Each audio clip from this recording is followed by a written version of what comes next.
Welcome to Seriously Human. I got a great episode for you today. This one is with one of my best friends, Mickey Roberts. He is a relationship/vulnerability coach. He is also an amazing artist in New York City. We went to college together. We were roommates. We have been in each other's space for so much of our lives, and in this conversation, we really get to the root of disconnection, relationships, and loneliness. And ultimately, what we feel as coaches is a way or strategy to overcome this sense of disconnection that a lot of people are feeling. So I hope you enjoy the conversation and come back for more. This is Seriously Human. All right, so today we are going to talk about disconnection and loneliness because both of us as coaches have experienced so many people as clients and so many people in our lives, and probably our own experiences of moments of loneliness and disconnection, but it seems to be something that is on the rise with the people that we connect and talk to. And so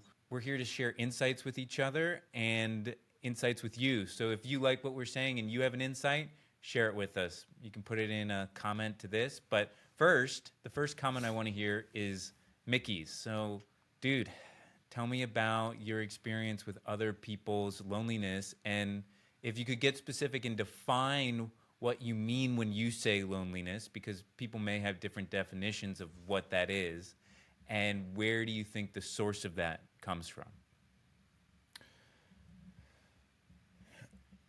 I think based on the clients that I've worked with, in my coaching practice, what I focus on mostly is helping people build deeper connections in their personal lives, sort of taking the success that they find in their professional lives and translating that into success in their personal lives. Because I do feel like, you become best at the stuff that you prioritize, the stuff that you spend most of your time doing. And for so many people in our age demographic, especially with the state of the world today and the uncertainty of the financial stability that is accessible to us and everything, people our age really focus on trying to create a stable lifestyle for themselves and focus on their career and focus on all these things. And when you spend all of your time doing that, not to say that there's anything wrong with doing that, but when you spend all your time doing that, you tend to become good at it. But what are you not prioritizing when you are focusing on that? And one of the things that I think I have noticed in my clients that always tends to fall by the wayside is their personal relationships. So they find that they've achieved a sense of stability or success, some financial level or a sense of purpose in their career that they had always wanted to attain, but then they get there and they look around and they realize that they don't have a group of close friends like they did when they were in high school or maybe even college.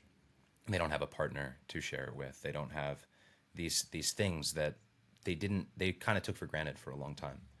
And when you realize that, and you realize that that hadn't been the focus of the last decade of your life, it can take a toll on you and it can make you feel lonely. And the loneliness, that the way that I interpret that loneliness is a lack of reciprocal deep connection with people in your life. Oftentimes they're giving it to you, but you don't have the capacity to give it back to them, and that can make you feel isolated. Or sometimes they aren't giving it to you because they're the ones who are chasing, this goal in their life, and they don't have the time to invest in you the way that you might want. And so how does one navigate that sort of new awareness of what's missing in your personal relationships? And I think that sense of loneliness, oftentimes at first it kind of hits you like a hammer in the head, when you realize, like, wait, I don't have a top 5 like closest friends I could call if I needed something anymore. And there's that quote that my dad always said to me. I don't know who it's attributed to. Probably, I don't know, Marcus Aurelius or something, but probably not. Definitely not. He's like, if you can Now I It's feel funnier bad when you for hear the the quote. It's if you can count your closest friends on one hand, consider yourself lucky. Yeah. Most people don't have 5 best friends or 10 best friends, or whatever, and that's okay. You're not supposed to. But when you don't have one or two that you could call, you know, if I needed something, if I desperately needed someone to come and help me with something dire, be it a tragedy that has occurred suddenly and I need a hand to hold or I need someone to lean on, I have a few people that I could call that I know would be on a plane the next day to come and help me if I needed it. And I consider myself very lucky to have that. Friends that I might not have spoken to for months, I know that I could call, and if I actually needed them, they would be there because I know that our connection, the equity that we've built with each other, is reciprocated, and it's a deep well. And Right. not everyone can say that. And so when you're talking about connection here, what I hear is there is a sense of what we're getting from our connection is safety, is belonging, is being seen, is a collection of resources and like being able to know that like if I needed help with something, somebody would be there, that there's someone who sees and understands me, and therefore I'm kind of safe. And when people feel like nobody sees me, I don't trust that anybody would be there to have my back, and nobody's gonna be able to bail me out if I need help, then they feel disconnected. Now, would you say that's kind of what you're saying? In one regard, absolutely. The other thing I would add to that is when you don't have a close group of friends who see a version of you that you do not see, because Right. you I think can't this see is key. yourself very, you can't see yourself in its entirety. You're only looking from one vantage point anytime you look at yourself, and that's you. That's your life experience. But there's a lot to you that you'll never be able to see. And one of the benefits of having a group of close people in your life is that they're seeing you from a different vantage point, and they will check you when you are acting in a way that is maybe coherent with the narrative that you've built, but not coherent with the narrative that they are reading of who you've been. And when you don't have people to check you, who are willing to confront you and tell you, hey, the way that you're acting is not in alignment with what I believe to be your values. I don't think that this is really you. I think you're falling into your own anger, your own jealousy, your own fear, whatever it is that you're sort of reacting out of. That also creates a deep sense of loneliness because you become so consumed by your narrative of who you are that it separates you from being able to really connect with someone else because you're not able to check it with anyone else. I have a few friends who one of the closest relationship building moments that we've had in our life is when they have confronted me and said, hey, you're not acting in a way that I think aligns with the values I know we share. And Right. I'm making you aware of that because I care about your well-being, and I'm not going to agree with you to make you happy. I'm going to tell you that you're wrong because it'll make you better. And that sense of loneliness comes oftentimes when you have friends, but you don't have deep connections. You have these people who will always support you, cheerlead your ideas, let you do whatever you want, be it falter or make a horrible mistake. But they're not going to tell you that they think it's a mistake as it's coming because they're not invested enough in your well-being. That's an interesting perspective you have because on some level I have I have a hard time when I feel like somebody is coming into my life that I feel doesn't have a full perspective, that isn't approaching it with curiosity and telling me how they think I'm making a mistake in some area of my life that they're really not informed in, and they haven't asked me how I felt about it. They haven't asked me, different things of the equation, and they're just making an assumption. That is actually a moment in my life where I feel really disconnected, right? Yeah. Really, really disconnected because there was no sense of, investigation. And I think as we talk about this, the overlap here where we're overlapping on this because I have some different perspectives on this connection thing because I've had a really interesting experience over the past couple years with being totally separate from friends, family, people that I know, and feeling on some level the least amount of loneliness that I've felt in a long time, right? Which we'll get into in a second. But the overlap here is this being seen and having a mirror reflected back to you in how you're doing in what you have declared is the direction that you want to move in, right? Which are these values. And so I just did this like 8-day illusion detox. And in that 8-day illusion detox of clearing through the illusion, because like what you're talking about, if I'm like, oh, I'm the worst, I'm an awful person. All I do is hurt people, and I'm selfish, and I'm probably a narcissist. And I start saying that to you, and I'm drunk and whatever. You're like, Cayce, that's not true.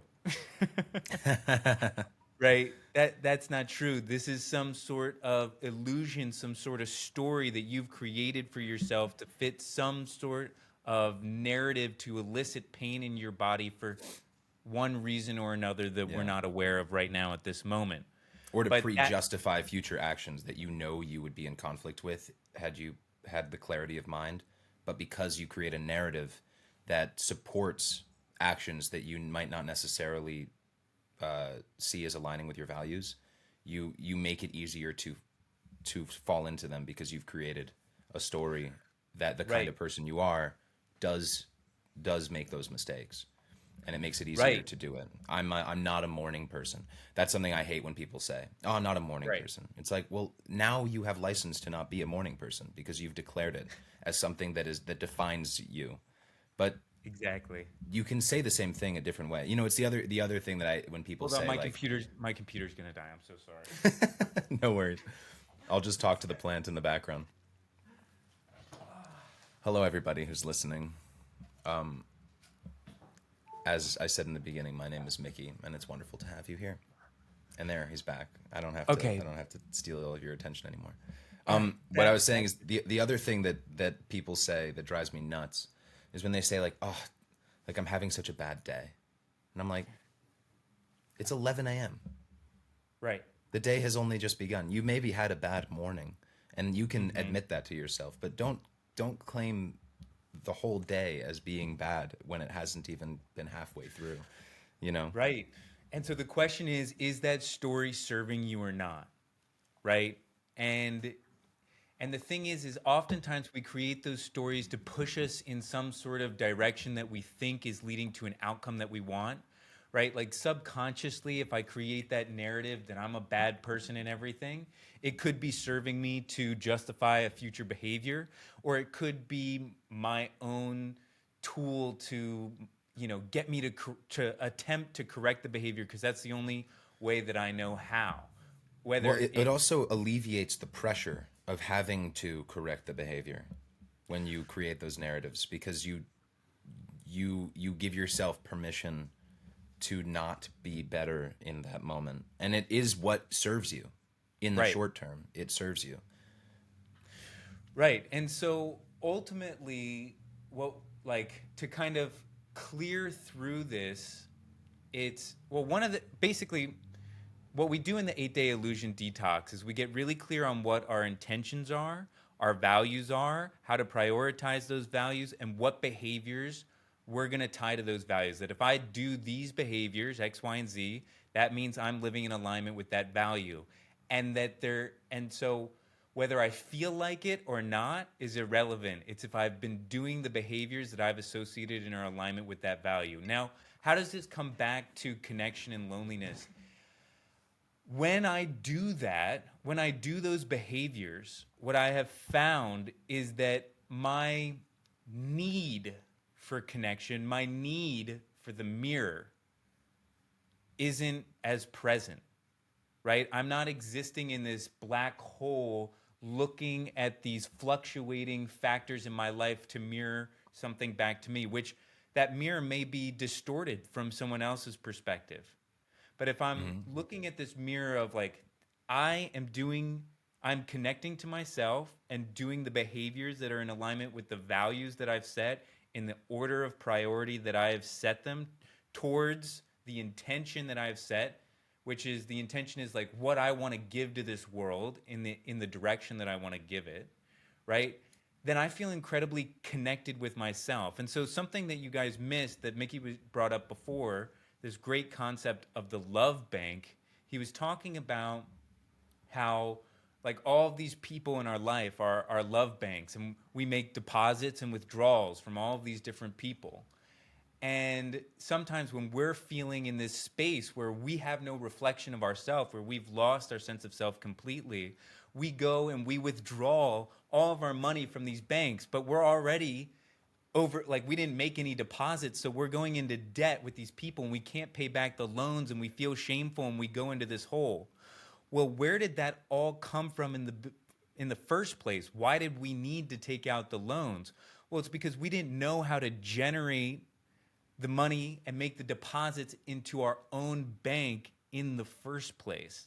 And so what I found over this course of completely disconnecting, like, of course, I talk to you, I talk to my friends and family on the phone and everything like that.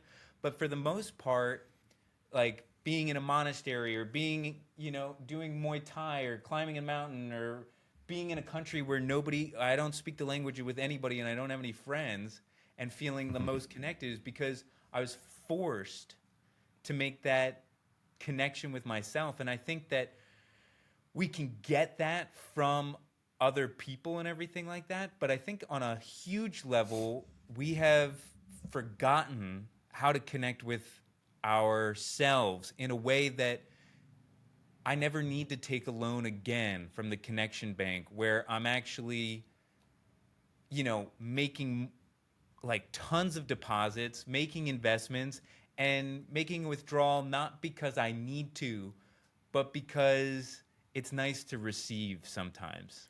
Yeah. And I love that, if your goal is to feel as though you don't need to make withdrawals from the love banks of the people in your life, then I think that that's a really admirable way to go about generating your own source of love for yourself. For me, which I know we differ this way. I love the constant withdrawal and deposit that I make with my friends.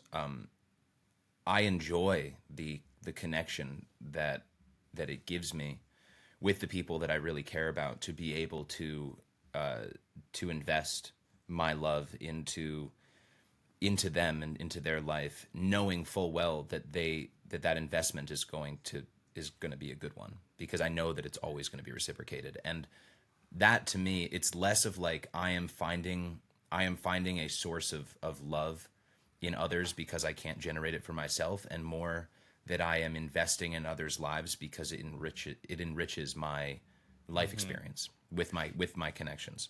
Well, yeah, and if Sorry. can I say if Yeah, please. we bring it to like if we look at it in the form of economics, what we're talking about is the difference between, in order for economics to grow, I need to make an investment and you hold on to this money and you provide a resource while I go do this. And then, the continual transactions is what makes the growth of the economy.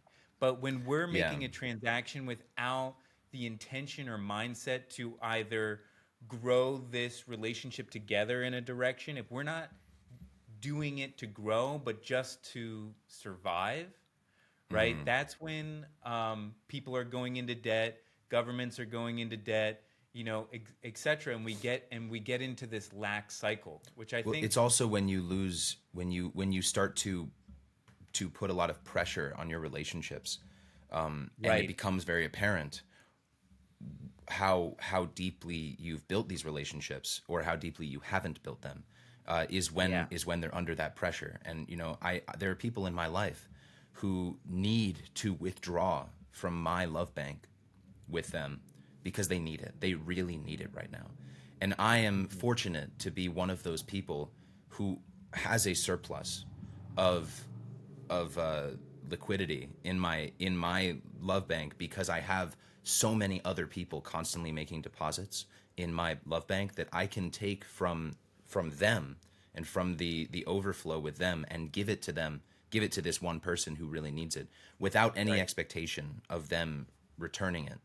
But I can only do that for so long. And eventually, when someone is constantly requiring love from you, but does not have any ability to give it back, it wears on the relationship, and it ultimately puts you in a position as the friend, as where you stop needing love from them. I will always be able to give it, but I will not ask for it, because I know that you're going to default, because you just don't have the ability.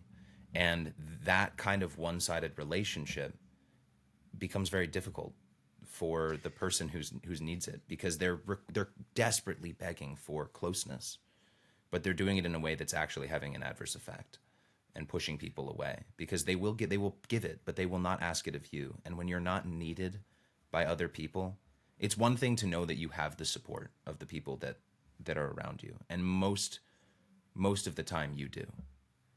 But if you are not needed by them, then that loneliness, it's deeply tied to a sense of purpose, and Right. need in the relationships that Usefulness. you have. Usefulness. Yeah. Right.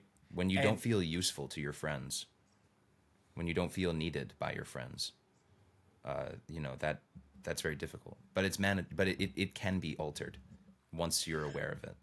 well, the question I think that people ask when they're in that state of am I useful or not is what is really bonding us together, right? And do you have to be useful to me to be my friend? Or can I love you just because I love you, and just your existence without being there to support me, or just your pure existence in the world, even if I didn't talk to you, if I was just able to like witness you as a god would witness, a person on earth, just can't Yeah, just interact, but I'm just enjoy watching you, right? enjoy the ride of your life.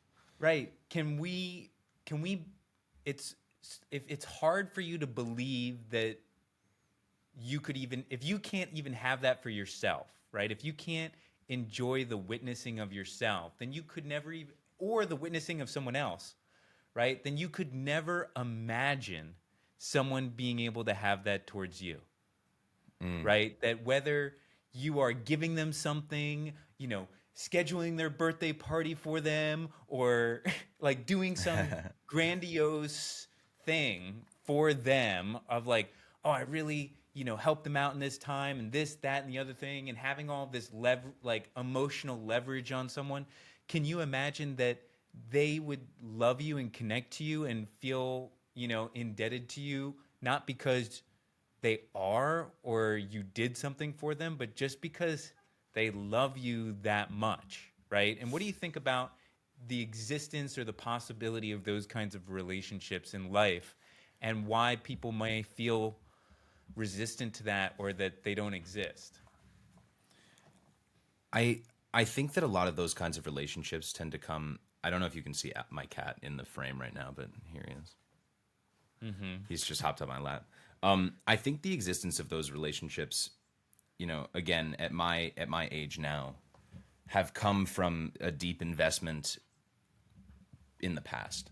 Like I have a lot of people in my life now, namely one, who we don't really talk anymore. We're not really, by any definition of the word today, like friends. We really don't, but we have invested so much in each other's lives from a very young age, 2 or 3 years old, all the way up until our mid-20s, that now that I speak to him maybe once or twice a year at the most, the fact that I have the opportunity, and in today's world with social media and everything, to just peer in and see that he's doing it. He's like doing all these cool things, and he's just having it. It provides me a deep sense of joy to get to watch him live his life, because I had such a vested interest in his well-being for so long, that even though our roads have diverged and we're not really in each other's lives anymore, I I get to watch it like a, I don't know, like a proud, almost like a proud dad, but Yeah. or a proud friend. Like I just get to watch him succeed, and Yeah. I have a vested interest in his success for no other reason than because it gives me joy. I don't win anything if he does well, other than the fact that I get to see someone I care about do well. Right. And so those relationships I think are valuable, and they exist all around, probably much more so than the connections we were talking about before. I think that when it comes to, I kind of want to hop back to something you said before, about people who don't know the full story, don't have, you know, they don't understand the whole perspective of any given scenario that you're in, and they come to you and say that they're not, that they disagree with the way that you're operating, and that puts you in a And position. and to specifically not in terms of how it relates to them, how it relates to how you're relating to something else, right? Because if it's Yeah, how I'm relating to you, you have then all of the you have knowledge every on that. right. Yeah.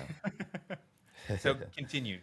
Yeah. Well, I think, I have in recent months had certain friends of mine go through some difficult situations and handle them, from my perspective, not the best. Messy, made some choices that might have either were a little selfish or a little bit short-sighted. They didn't kind of see the forest through the trees and anticipate the potential damage that it might have on other relationships in their life. Not mine, not our relationship. It has had no bearing on our relationship specifically. But I have expressed to them that I think that they're dealing with this issue in a less than optimal way. Not because I have a vested interest in how it's going to affect me, but more so because I care about them, and I care about their well-being, and I do know that they're solving a problem as it's happening, and they don't have Right. the luxury of being on the outside of it to get to see all of the pieces at once without feeling pushed and pulled by any one of them. And because I genuinely just want them to be happy, and I'm seeing the struggle of dealing with this situation make them unhappy, I feel a responsibility as their friend to step in and tell them, take it with a grain of salt. I'm not telling you what you should or shouldn't do, but I'm telling you that what I'm observing you doing doesn't seem to be having the effect that I think you want. And I care about you, so I want you to know that I'm seeing that. And if you are dead set on doing what you want, what you're doing, I'll step back. But I have a responsibility to tell you, you're going 80 miles an hour down the highway and there is a car crash around that corner. And you don't see it, but I see it coming. And I need you to know you need to slow down, you know? Right. Yeah. And I 100% agree with that, especially when we approach the situation with a level of humility and curiosity. Right. That's the most important part. And that's what you just expressed to me that you expressed to that person, right? Was take it with a grain of salt, and you have every right to do what you're doing, and understanding that I might not have the full picture, but based off of the things that we've had a intimate and detailed conversation about, I'm going to give you my 2 cents just for, safety reasons, or because I really, care and I see this as something critical, that I wouldn't want to see happen to you, X, Y, and Z, right? Yeah. Doesn't necessarily feel like a judgment. And I think the other way that you're coming at it that also is beautiful, Chris Voss talks about when he's negotiating, he says, this doesn't seem like the kind of person that you are, right? This behavior Mm, doesn't seem to match with the person I know you to be. What's going on, yeah. right? And in that, we protect somebody's character and we see them in their highest form. And when we see someone in their highest form and we're able to separate their character from their behavior, it gives them a chance to actually reflect and not be so defensive. Because when we Yeah. feel like our character is being attacked, of like, you're being a dick, right? Then it's like, I'm being a dick, right? That's not helpful. Like, it's never helpful to tell someone they're being a dick or an asshole. It's helpful to tell them that the behavior that they're doing can be dickish or asshole-ish. Asshole-ish. Right? That's an Yeah. like that's an asshole behavior, and you, my friend, aren't an asshole. So what's going on? Where can I support you? I think too what's so important about what you're saying, or I guess what Chris Voss is saying, is that in similar into in coaching, what you do with a client, where I am not telling you what I think that you should do instead of this, but I'm forcing you into a situation, or heavily encouraging you to take a second to think about the action, the fallout of the way that you are handling this, and Right. let's take a little bit of time to come up with some alternative ways that you could handle it. But it's you who are, what's going on is I'm putting the ball in your court. I am telling you that I'm noticing this thing, and now it's your opportunity to tell me why I'm noticing that. But I'm not going to tell you what you should do instead, and I'm not going to tell you what I think is going on. I'm going to let you tell me first. And as a friend, it's so, we're all living our lives at, 100 miles an hour, and everyone's just kind of dealing with the problems that come as they come. And everyone has the things that they want and the things that get in the way of the things that they want, and the things that they definitely don't want, and the things that are pulling them toward the things they definitely don't want. And friends are one of them. We find friends while we're juggling all the shit that happens in our life. Friends just kind of appear because, either we're dealing with very similar situations, so it brings us together. We're Right. we're traumatized over whatever circumstance, and so we have a deep understanding of the problems that we're both experiencing, or we have deeply aligned values, and I use you as a beacon in the night. When I feel lost and stuck, I can say, what would Cayce do in this situation? Or what would John do in this situation? And Mm-hmm. I can use, when I feel unsure about my ethics, or I'm confused about how to handle a situation, I can put myself in someone in your mind, because I know it so deeply, and Right. say, how would this person handle this? And how can I follow that? Those kinds of friends, I think, are very, very valuable to have for a long period of time in your life. Which are value friends, right? That you share the same values at the end of the day. And one of the things that and I like what you're saying, of like, if you reflect on the other person, it's easier to see what the behavior that's in alignment with that value is, right? Then, when you Benefits separate it you. from yourself, it becomes easier so that you can apply it to yourself rather than just originating it from yourself. And Yeah, the well, what you have. Sorry, continue. you go ahead. I'm only like further extrapolating on the thought that you had, which is a middle thought to a larger thought. So just Bring it continue in. your larger thought. It's okay. No, bring in the middle thought. I'm gonna remember. Oh, actually, I already Okay. forgot. I was just saying, when you look at how another person might handle, another person that you really admire might Mm, handle a situation that you're dealing with, it's a lot easier to set that scaffolding for yourself, because your understanding of their ethical code is a lot more bare bones. right. When you look at yourself, there's so much meat and so much fat and so much shit happening around the scaffolding, because it's all of you. It's your whole life, and every reason you can come up with to do the better thing, there's a million caveats. Well, I can't do that because of this, or because 5 years ago I felt this, or because this person did do this, and so now I have to respond this way, or because I have to pay my bill in 3 days, and I know I had this conversation with my mom, and I know she's mad at me, and I can't ask her for help right now. So I need. Mm, There's a million reasons that you can justify your actions, even if they're not the best ones.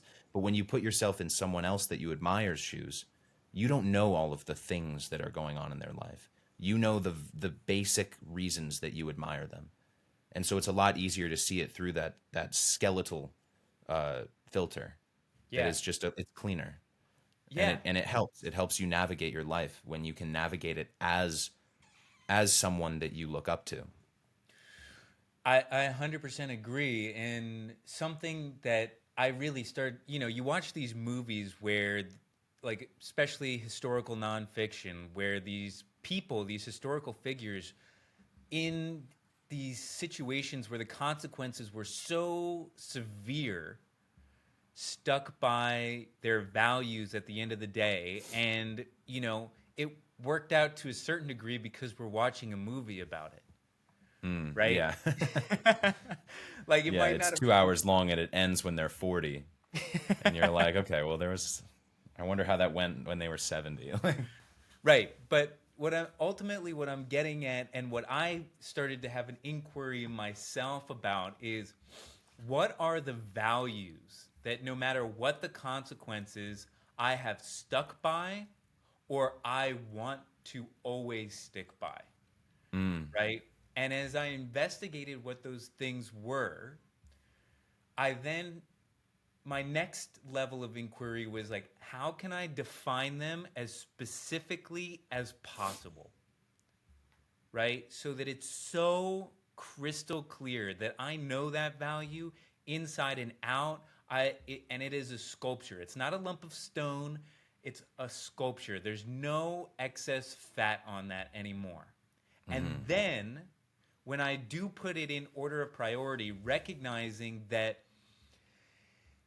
I know that you don't like the word sacred, right? Or maybe you've changed your mind on this, but I really like the word sacred, of like, this is sacred because I'm willing to make a sacrifice. I'm willing to face the consequences of this, of deciding to choose this value, even if that's going to make this person mad, right? Even if there's going to be a consequence of, now I'm not going to get paid. Now that person's going to be mad at me, whatever it is. Now I'm not going to be let, through the border. Now I'm not going to be able to go on this tour with this person. Now all these people are going to hate me. It's like, how can I continuously choose that value no matter the consequences? And when I do that, it's sacred because I've made a sacrifice, right? And in saying, like, you know what?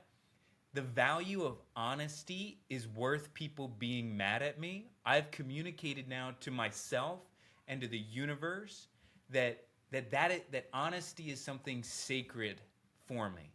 And it then emanates out of my field and out of my vibration, and I begin to attract things that value that value as well. And then I get those Yeah. deeper connections and those deeper friendships, where if I'm emanating my values, who's a great example of this is our mutual friend who inspired me, Dylan, with loyalty, Yeah. right? With the value of loyalty. And I wasn't as gun ho. Loyalty wasn't as high on my priority list as it was for him in the moment where there was, and it was a very slight confrontation, right? But it was a confrontation nonetheless that allowed me to reorient my compass and put loyalty higher up on my value scale, because it was in alignment with other things that were on my value scale. And it was a thing where I said that it was during COVID, and I said that I wasn't going to interact with these people, and I got a little bit drunk, and they kind of riled me up, and I was a little drunk and a little impulsive, and I started getting a little close to people, and he pulled me aside. He's like, "This is what we said," and it was all the essence of it. At the end of the day, it was like, he wasn't reprimanding me. He was highlighting the fact of what loyalty means to him, Yeah. right? And in that, I became more loyal towards him and more loyal in my life in general, which attracted me to that friendship, or bonded it to me in a deeper way, right? And so when we and so, like, for example, if I was in his position at that time and loyalty wasn't a value to me, 5 years ago, as high as it is now, I might have been like, kind of pissed me off, but whatever, he's drunk, yada yada. And I wouldn't have made the confrontation of potentially making my friends feel bad and upset for doing a stupid behavior that wasn't meant to hurt me, right? But he stuck by his value of loyalty despite the consequences. You see what I'm saying? Yeah. I absolutely. I find that I find that too with Dylan specifically, that he has put me in many situations in our relationship where I have had to look at my own value system, and because his is different than mine, it's fundamentally the same, but Right. the order of things are a little different. One of the reasons we're very close friends is because we have so many of the same values, but the order is different. And I think that another reason that people often feel like they're lacking in deep connection with friends or with a partner is because they prioritize their value system above all other value systems. And I get that to an extent. I understand that, like, your ethical, I'll use the word again, scaffolding, is very important. But if you intend to have deep relationships with other people, you need to equally value their ethical scaffolding. And you need to acknowledge that there are moments when you might not feel that what you have done is out of alignment with your values, but it might be out of alignment with theirs. And you have to decide what's more important to you, to accept that they're misreading the issue because it doesn't actually misalign, it's not misaligned with your values, or do you make decisions sometimes for the benefit of the relationship in accordance with the other person's values? And for me, I've learned, one of the ways that I do sort of manicure and tend to the gardens of my friendships is that sometimes I make choices that not necessarily are directly out of alignment with my values, but it's not really that, it doesn't really affect my value system at all, but it does theirs. So I make a choice that is in alignment with their values, almost like as an offering, as a gift to our friendship, to say, I care more about our relationship as friends than I do about whatever decision that I was gonna make. And I want you to know in this action that I am respecting your hard lines more, even if they're not my hard lines. Right. You know, And it's because your highest value is connection, or at least it's in the yeah, top, one of the top ones, right? And yeah. I so, have a very strong need to take care of other people that take care of me. right. You And know, so it's not contradictory to your value system ever, because that's your highest value that you're creating a sacrifice for, and therefore that connection is sacred, and there we are, full circle. right? And so Yeah, so that's your connection. And so whatever we're doing, we are living in accordance to some set of values. The question is, are you aware of it? And do you consent to what you are subconsciously voting for with your behavior in terms of yeah. what your values are, right? And are Because no you matter, looking far down the line enough? Or when you're making a decision, is it in alignment with your values today?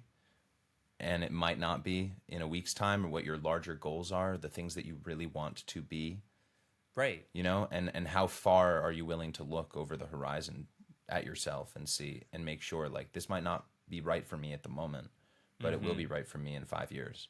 And A I hun- need to ensure that I'm living in accordance with a 5 year plan of who I am and who I want to be. 100%, which is why it's so important to have a clear intention. And so this brings me to what you were just speaking about in terms of projecting our value system onto other people, which I'm not necessarily that big of a fan of, because I see that as an expectation of how other Yeah, people are, right? I'm not a And fan of it either. yeah, and to me, expectation is a recipe for suffering, because an expectation is about what you expect to get, right? It's not about what you're going to give. It's about how you believe others should behave. And a should automatically, we're creating suffering because you expect reality to be other than what it is, Yeah, right? And that's why I really like to bring it to intentions. And I differentiate expectation versus intention in terms of, an intention is my aim and what I'm going to give towards that aim. My expectation is what I want to get, and I will do anything and what I believe I should get it for. It's about what I'm getting and not what I'm giving, Well, right? and what you believe other people should be giving. What other people should be giving me. Yeah, exactly. Yeah. Thank you for Or helping giving me out there. anything. Yeah. Right? You know. Expectation is an entitlement, right? Where Yeah. intention is, and another way I like to say it is intention is talking with the universe, expectation is talking at the universe, right? And so when I interact with somebody, I would like to share my intention of how I would like us to connect as friends and the values that I would like this relationship to be guided by, rather than creating a judgment of an expectation of you need to behave this way in order to be my friend. Yeah. Absolutely. There's also, you know that Stephen Covey's Seven circle of habits of highly influence? effective. Oh yes, sphere of influence. Yeah. Yeah. There's the things I can control, the things I can influence, and the things that are only, concerns to me. And ensuring that you don't spend any of your energy, especially in your personal relationship. It's obviously very beneficial in a professional landscape, the circle of influence, but in a personal space, it's equally as true that you cannot expect others to act in accordance of your ideal outcome. Right, because it's not You within know, your control. it's not within your control, and nor do you have a right to ask that of people. It's not fair to anyone to ask of them that they act the way that you act. And one of the greatest lessons that I learned about friendship is something my mom said to me one time, because I was very disappointed in how a friend of mine was solving a problem. They were just acting like an asshole, and it was bothering me. And I really got to this place where I was like, do I want to be friends with someone who solves problems like this? This was back in high school. And what my mom said was, you agreed to be this person's friend. The two of you signed a friendship contract, knowing full well who they were at that time. And you have to meet people where they're at. If you signed the contract with that person as the person that they were when you made that choice to care for them, then you have to accept and give time to them to be the person that they are, as opposed to the person that you expect them to be. And if they're not living up to these expectations that you have, they're not being a bad friend. Your expectations are misaligned with who they are. And you agreed to a relationship with this person with who they are, not who you want them to be. And so you have to accept that as you navigate your relationship, and offer patience and grace to a person who is solving problems the way that they solve problems, the way that they solved problems before you signed your friendship contract, and the way that they're solving problems now. And you agreed to love them during that time. So give the love, meet your end of the contract. If it comes to a point where you feel that you don't have that love to give in the future, fine. But be very aware of when that is, and accept that you're not forcing them to live on your timeline. You've agreed to love them on their timeline.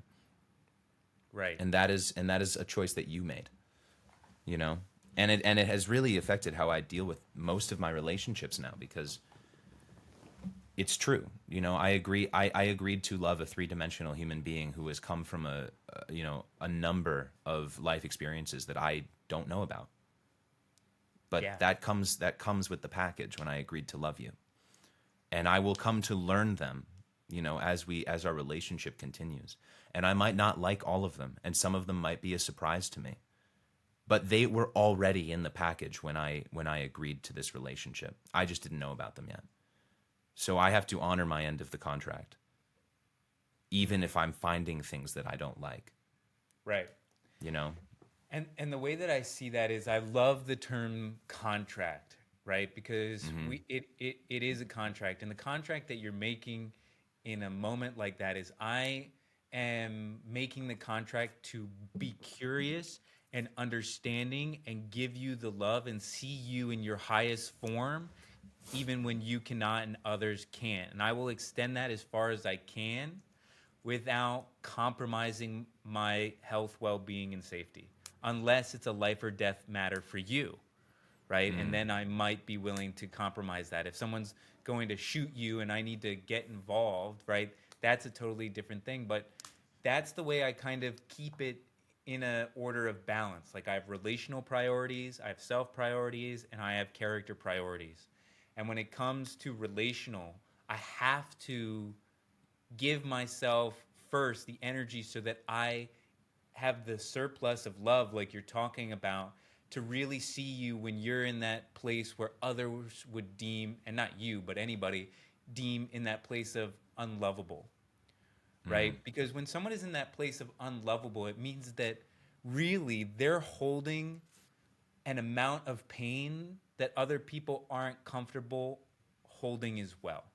And so something that I've always had problem with in my life is, because I had attended 11 funerals by the time I was 22, right? And I experienced like a lot of death and a lot of things in my life and a lot of things that where people would say, I'm so sorry that that happened to you, right?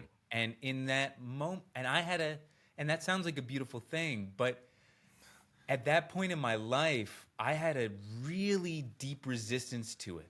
And I just wouldn't allow myself to receive it. I would just go, thanks, Okay. right?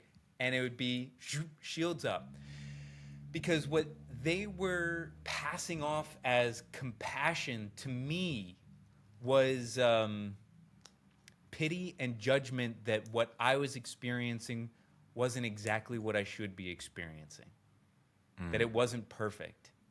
And in my own spiritual evolution, I look at the Buddha's definition of enlightenment, which is, to be without suffering, to no longer suffer. And the definition of suffering, to wish other things are other than what they are, right? And that pain is inevitable, but suffering is optional. And so I've been given this pain no matter what.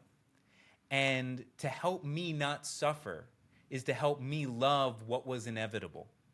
And to say that what is inevitable shouldn't be is to increase my suffering, which is, from my perspective, and might be a radical perspective that people don't agree with, is pity, right? Is seeing my life, my situation, less than perfect. And my whole goal is to love the inevitable, right? Which is to fall in love with the pain and not wish that it was any other way, because that is how I transcend suffering. And Yeah. to me, compassion is for me to love your pain for you. Not love your pain for me, which is like sadistic and I'm like, oh, I'm so glad that you're so fucked, right? But to love your pain for you, of like, I see and I feel that with you and I love it. And I am comfortable being with that pain in you because I recognize its perfection and I can hold the vision for the perfection of what you're going through, even though you can't see it right now, without telling you that you should see the perfection of it. Yeah. I Right? like that. I find it interesting because, you know, the idea of enlightenment, sort of being this cessation of suffering in your life, and that being a goal to attain is wonderful. And I spent a long time believing that, who am I to want something of the universe that that would be of benefit to me and my ideal life. Who am I to ask that of the universe? And therefore, I have no right to ask the universe for anything. Right. I'm on this ride in this massive ocean of life, and I don't get to pick which direction the wind blows and how strong the waves are, and and all of that. I just have to be on the ride and be grateful to be on the ride. But there is something, every movie that you watch, every book that you read, the reason that we love the stories is because we are watching someone, a character, want something so bad that they're willing to try and make it so. and then suffer so deeply because they don't get it, or however the story ends up playing out. I have recently tried to accept and maybe even a little bit embrace this idea of wanting something from the world, from the universe, as a very core pillar of what being human is for. And the suffering that comes with things not being so, I think that is kind of the point, is that if you are running away from the suffering of the world throwing things at you that were not what you wanted, you're running away from a really beautiful aspect of being human. And I think that it's okay to have scorn for the universe, and to hate your God for taking away your parent or your sibling or your partner or your friend, and disrupting your vision for your future, whatever it is. Because if you try to stop having a vision for your future, there's that quote that people always say, like, if you want to make God laugh, tell him your plans. Make him laugh. Laughing is great. Have plans. They might get disrupted. It will happen. But if you choose not to have plans because you're so afraid that you will have to endure suffering when they change, it's the same. To me, it's the same thing as not wanting to fall in love because you're afraid of losing that love, or of getting hurt. Suffer. I think Jordan Peterson talks about it all the time. Like, life is suffering. That's like the centerpiece of life, is that everyone will inevitably have to endure, is all of the suffering that comes with it, and imbibe in it. It sucks, but it's kind of the point. Yeah, and what I'm saying is love what is. Right? Of even suffering, loving that, right? Yeah. Loving not getting what you want, loving breaking your back, loving the fact that this person died, loving the fact that you had expectations and that they weren't met, right? Loving that you're disappointed, loving that you're wounded, loving all of this because it is perfect. And who am I? It's funny that you asked the question, like, we've been running in this, opposite directions, I think, in our life. You were asking the question, who am I to ask something of the universe? And I was always saying, who am I not to give the universe what it is asking of me?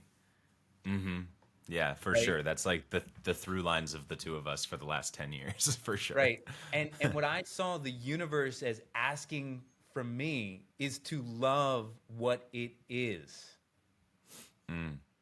Right? To love all of the aspects of what it is doesn't mean that I condone, these behaviors, but I can love the essence of where it's coming from, in terms of I can understand, have compassion, and seeing how in the correct context that could be generative, and that the perfection of the universe is so beyond me and its magic that I am forced down to my knees in the pain of what I'm experiencing, but like my heart is broken open at the same time from the humility and grace and the perfection of what it is, right? Because it can't be any more perfect than what it is, Yeah. right?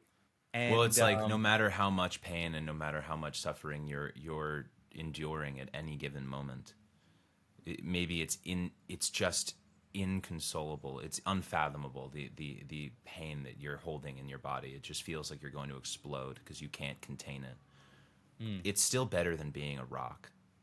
yeah, You could be a rock, and then you wouldn't feel that anymore, but you also yeah. would just be a rock, and that sucks.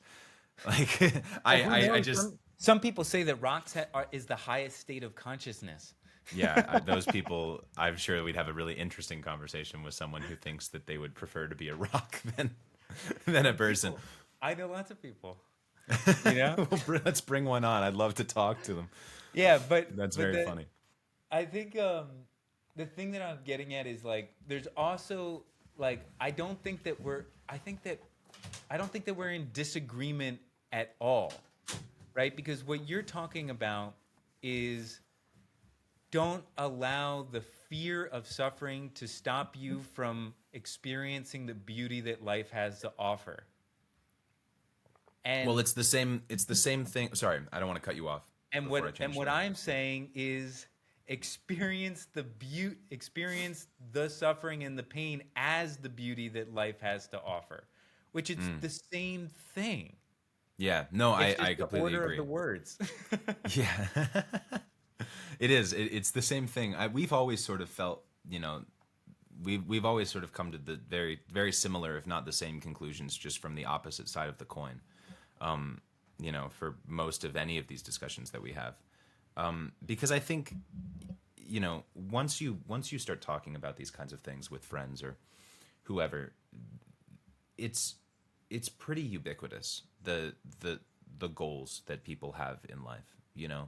They're all the same. Everyone fundamentally wants the same things. It's the order in which they want them, the priorities that they place upon different ones of those. But they all, they're all in the same deck of cards. No one wants something that is so far in the opposite direction of what other people want. I mean, some people do. Some people like want to be, their greatest desires to be cannibalized by somebody else, and you're like, okay, well, I think Hot. something's wrong with you. But What? and so ultimately, no matter how you go about these things, I know that you've come to them from a very spiritual perspective and upbringing and lifestyle, and I have, though having grown up Catholic, I've come to similar conclusions from a very different sort of careless, the uncaring universe perspective and all that. But the ultimate place it takes you is kind of the same. Yeah. And to bring it back to loneliness, because I think we've gone on a bit of a tangent, but all of this is applicable. It's the awareness that you have for the things that you need that will allow you the space to build relationships with other people, deep connections with other people. If you are unaware of the things that you need, if you're so focused on running from the things that you don't want, or that you are afraid of having, or you feel unworthy of, or you don't want again because it was too painful, whatever, you are not focusing on the right thing to build long-lasting, deep connections with people. Or you'll find ones that will serve a purpose, help you run a little faster away from the thing, or hide a little better from that pain. But that's not a friend. That's a tool. And so what you said before, sorry, my Siri keeps going on. What you said before about aligning your priorities, your 8 days. Oh, my 8-day illusion detox. Yeah, aligning your priorities and really building out like what is required of your behavior for each one of them to be attained. That is such an incredible practice to do, to take the time to do that amidst your busy life. Because once even if it's not now, suddenly it's been solved and you have a blueprint for how to behave to meet your greatest ideal priorities. Maybe they're just your priorities for this week or this month and you don't have the full clarity, but any clarity is better than no clarity at all.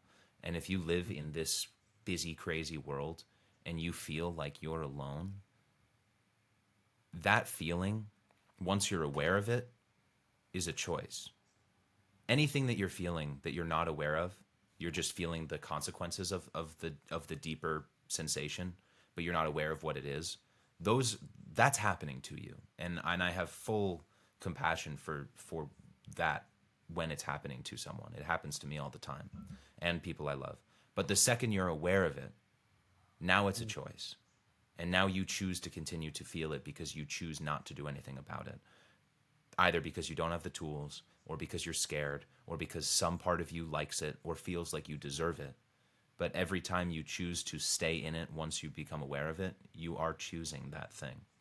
And if you're aware that you don't have deep connections and you're choosing not to do something with every fiber of your being to repair that knowledge,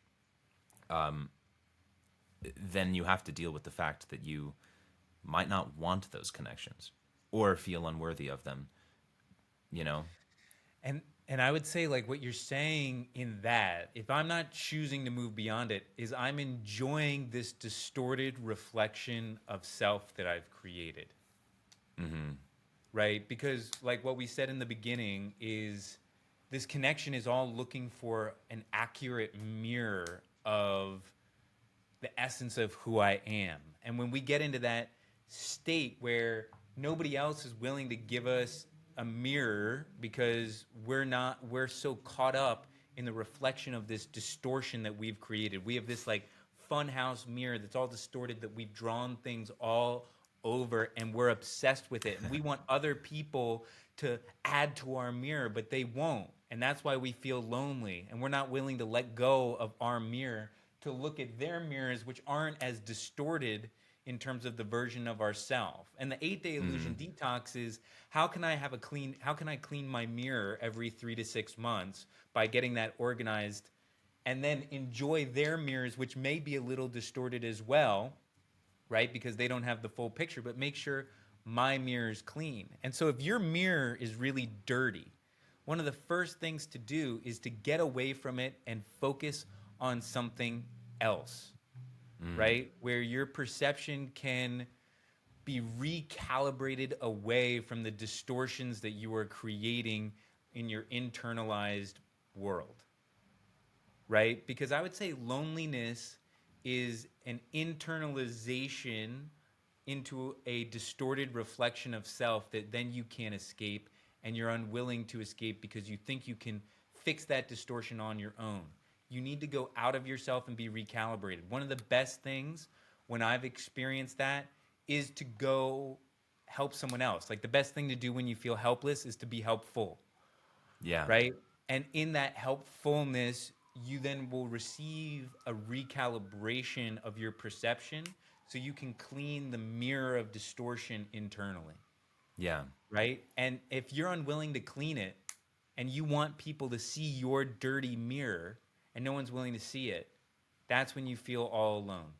Well, it's like if a picture is worth 1,000 words, or whatever they say, Yeah. then an action is worth like 1,000,000,000.